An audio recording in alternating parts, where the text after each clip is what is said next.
Hi everybody, Dan Ullman, Matt Bernier, the DRF.com Formulator Race of the Day for Sunday, September the 10th, race number 9 at Kentucky Downs. Let's take a look at the field for the $350,000 Dueling Grounds Derby at 1 mile and 5/16.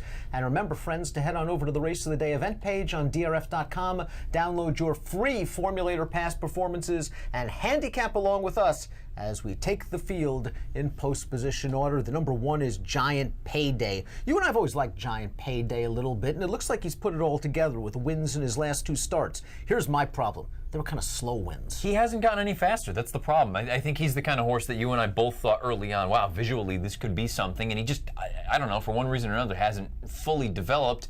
It's nice to see that he's going the right way as far as consistency is concerned, but he still needs to run faster. I think they found his running style in the last 2 starts. Take him back and make one run.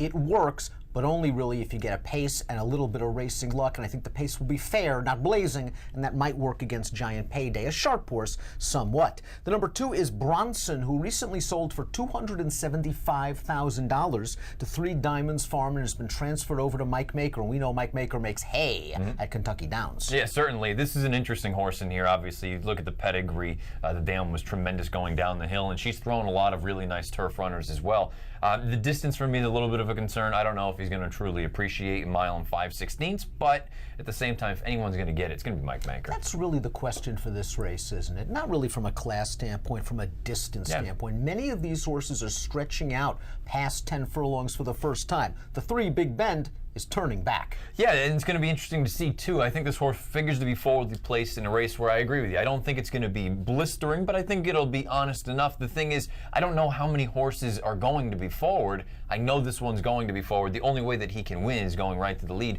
And like you say, he had run 1.5 miles last time against much inferior company, but at the same time, if you like him, you know where he's going to be early. Now, we mentioned that Giant Payday seems to have found his preferred running style from coming from the back. I think Big Ben's best running style right to the front. Both wins, gate-to-wire fashion, and in a longer distance race like this, I think the lead is his for the taking. A lot of these horses stretching out for the first time, their jockeys might want to conserve something for the end. Yeah, because like you say, at least you know if you're Drayden Van Dyke that this horse, the distance isn't going to be the concern. Now, class, sure, who knows, but you know the distance isn't going to be the thing that gets him. Turf debut for the 4 Society Beau, who recently ran in a 1-turn race over a synthetic surface at Arlington Park. He dropped way out of it, passed a couple of tired horses late. The runner-up came back to finish 3rd in a stakebred stake at Arlington with an 87 Beyer speed figure. This is a big stretch out in distance. He's bred for it. Yeah, I don't think this horse is nearly as bad as maybe he looks on paper. I think there's some ability here. I find it fascinating that this is the first try on turf at this configuration, at this distance.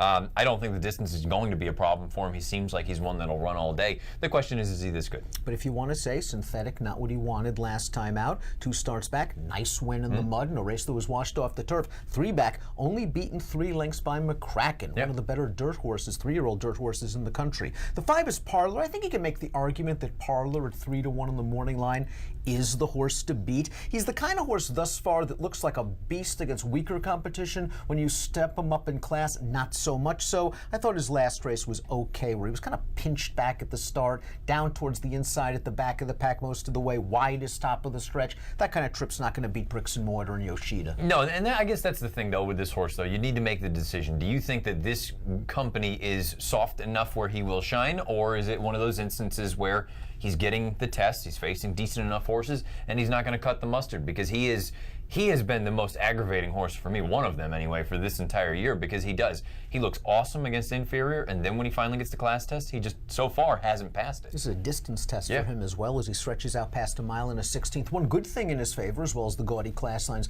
the very competitive Beyer speed figures. He's run well at Kentucky Downs in the past, running well as a 2-year-old. Watch Me Whip, the 6 will try turf for the first time. Smart Strike, his sire, gets 11% winners from first-time turf runners. There's turf in this pedigree. Yeah, the dam was 2 for 7 on turf, and there's a little bit as far as some of the siblings are concerned. I just kind of look at this and say, I've always thought this horse could run a little bit. I'm surprised that they're trying turf right now with him. He's been gone for a little while. This will be his first start since the middle of July. Not an easy thing to go 1 mile and 5/16 off of a long layoff, but from a pedigree standpoint, it shouldn't be a problem.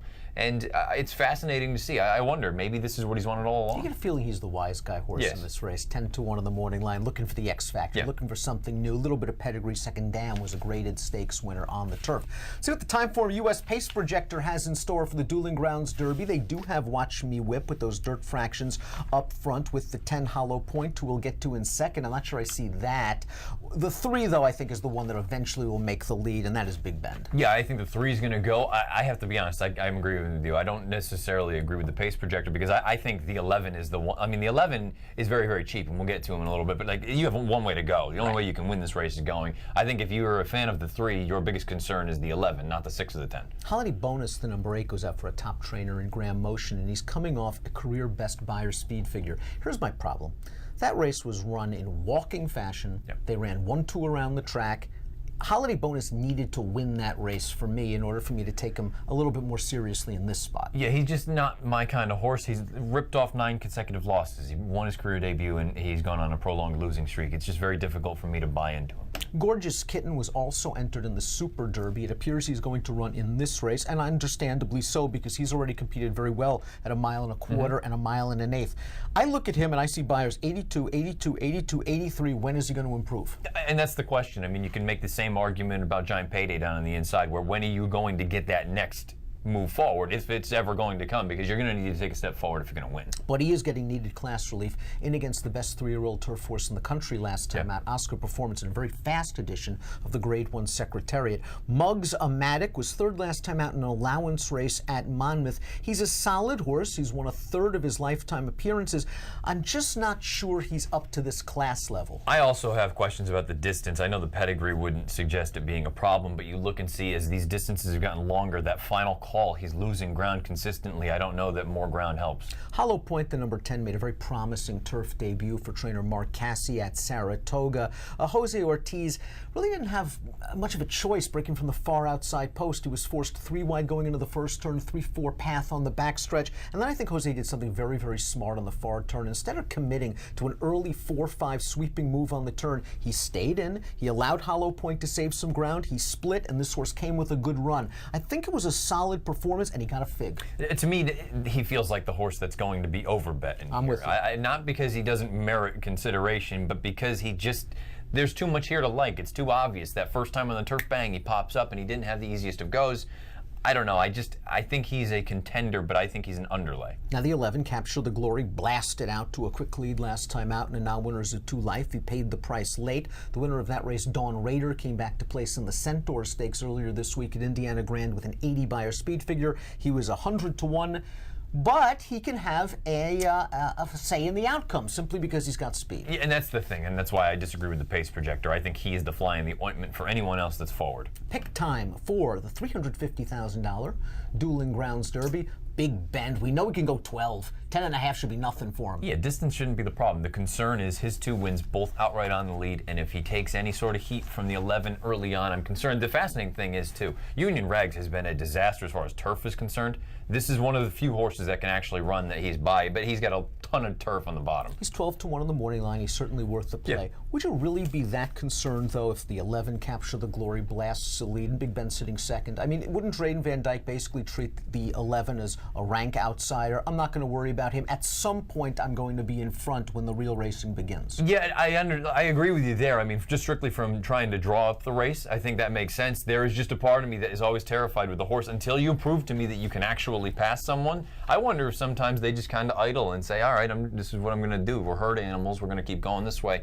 I don't know. And I also wonder, too, how fast are they going to go? At what point does Drayden Van Dyke say, if we're going 49 but we're sitting off of him, maybe I should use that speed a little bit and try to open up on this? I don't know. It'll be interesting to see. Parlor's been a frustrating case for both of us. I do think there's something there. I think if he runs his race in the Hall of Fame, he's going to be right here. I think that was a good, solid performance. He has taken on good company. The distance, a little bit of a question to be sure, but I just think from a class standpoint, Parlor gets through this. Matt's going 3-5, 2-10. I'm going 5-10, 8-2 in the $350,000 Dueling Grounds Derby. And if you are playing the Kentucky Downs Sunday card from home, a 10% win place takeout on 10 tracks is yours as well as a $300 cash bonus. And all you have to do is sign up to DRF Bets at drf.com/take10. Approximate post time for the Dueling Grounds Derby, 5:27 Central. Best of luck.